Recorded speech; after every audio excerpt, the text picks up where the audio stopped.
Detroit. Local 4 News at 5 starts now.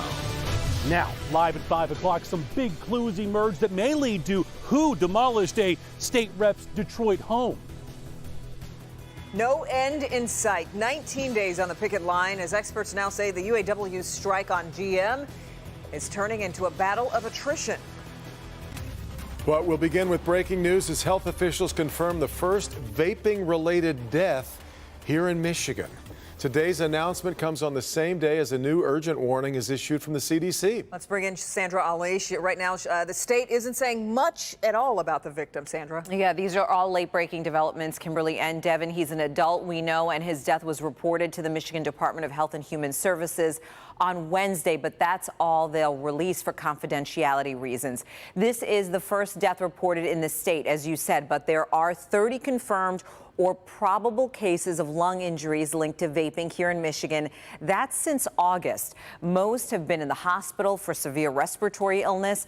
New numbers from the CDC tonight show nearly 1,100 cases across the country with at least 19 deaths. Most patients report using products containing THC, which is the active ingredient in marijuana. But counterfeit vapes are also causing concern. Recommending that anybody who uses these products should not buy them off the street and should never modify or add any substances to these that were not intended by the manufacturer. And adults who currently use tobacco products should not start using e-cigarette products. E-cigarettes are not FDA approved as a smoking cessation device. And as they've said before, health officials saying e-cigarette users should immediately seek medical attention if they develop any sort of symptoms like shortness of breath, chest pains, cough, fever. The state, however, does have a hotline set up for anyone who wants to quit smoking. That number is 1-800-QUIT-NOW. And this week, in fact, the CDC warned that this epidemic at this point shows no signs of slowing down whatsoever. Yeah. Despite policies, laws, things that have been enacted. A lot of very movement, soon. right, on that front. Yep. Yeah. All right, Sandra, thank you.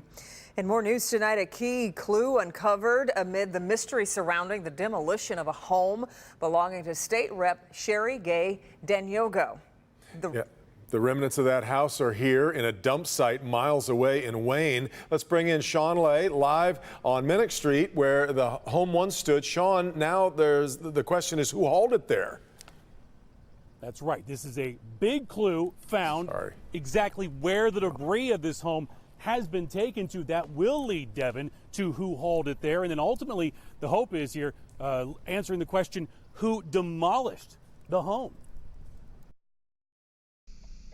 First, happy to know that there's some development in the mystery that we at least know the landfill of where it is. State Representative Sherry Gay Danyogo got a call from Waste Management that the debris from her Detroit home is now in its Woodland Meadows landfill in Wayne.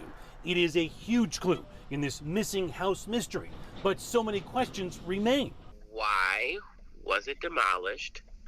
Who demolished it? The state rep's nonprofit bought the house, sank money into it, and planned to give it to a needy family at Christmas. Gay Danyogo now playing detective, asking Waste Management for the documentation of who hauled it in, which may lead to who took it down. She was told to get all of that information from the Detroit Police Department, who is investigating. She did learn that some paperwork had the home's address on it, meaning this was no typo or mistake.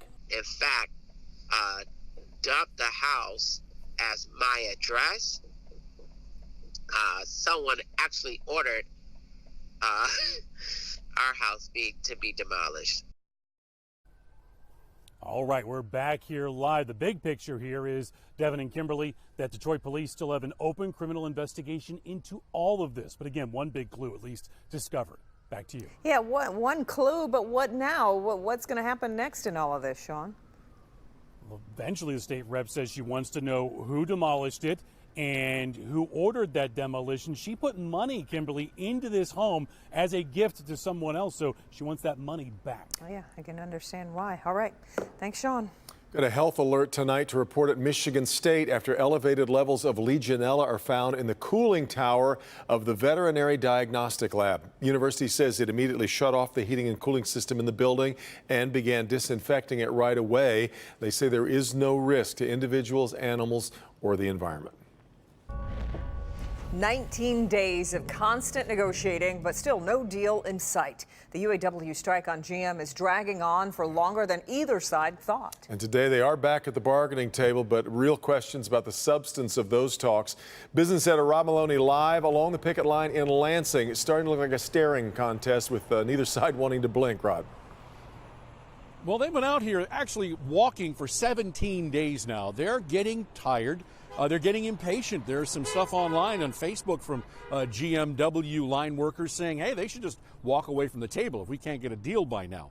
But in the meantime, as this thing goes on, the economic impact is rippling across southeast Michigan and across the state.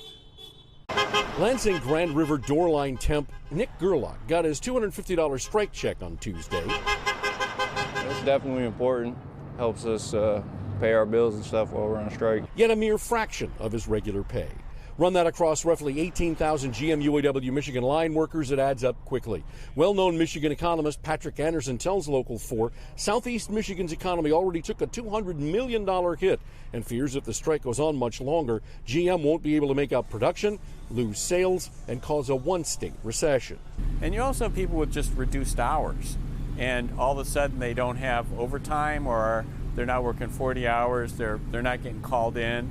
A lot of people in the gig economy are affected now that are doing part-time design work and things like that. Anderson's also deeply concerned about the impasse that could prolong the strike, intractable positions. If General Motors can't be competitive, they go out of business, and nobody's bailing them out.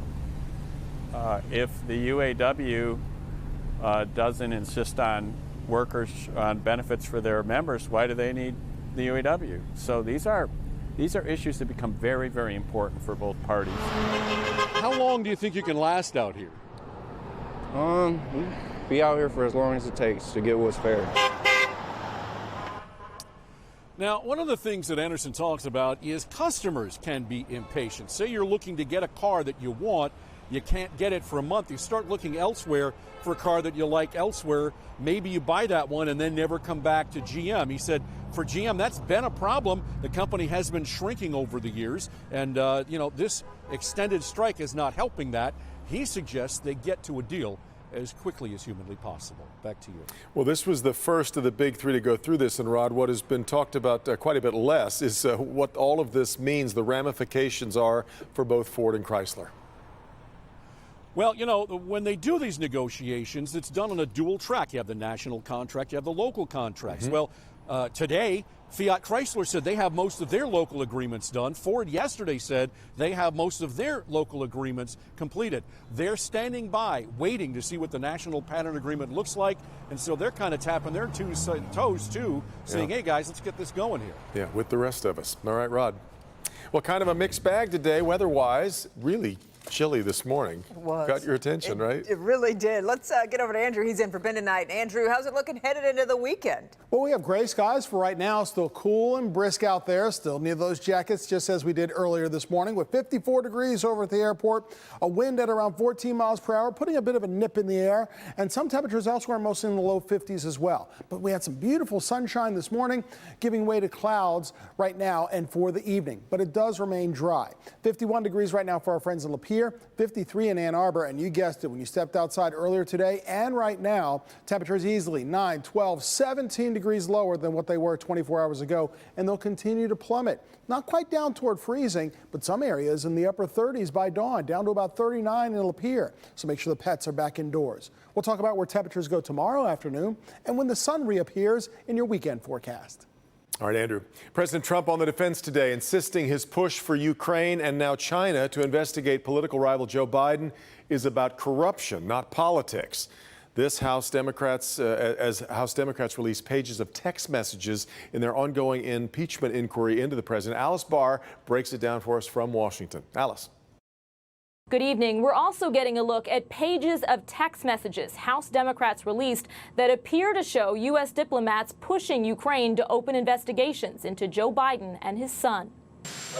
President Trump out with a clear message today, insisting over and over his calls for foreign governments to investigate rival Joe Biden are not about the 2020 election.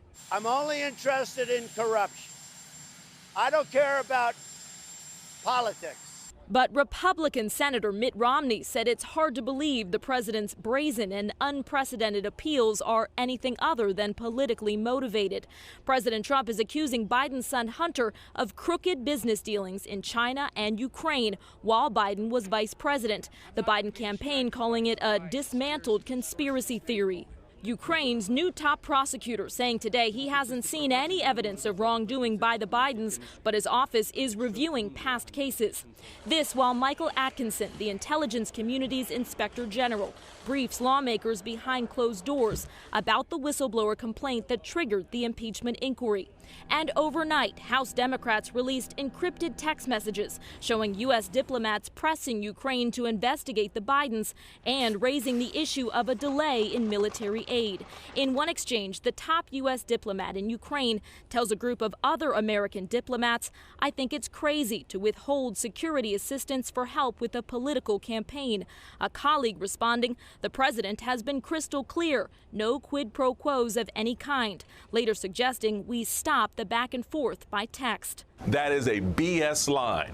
That is a cover my behind. Y'all, let's get on the same page here. President Trump today insisting that the House go back and officially vote to launch an impeachment inquiry, betting that those who support it will pay a price at the polls. The text messages also show that U.S. diplomats signaled a White House meeting between the president of Ukraine and President Trump was contingent on Ukraine opening those Biden investigations. In Washington, Alice Barr, Local 4.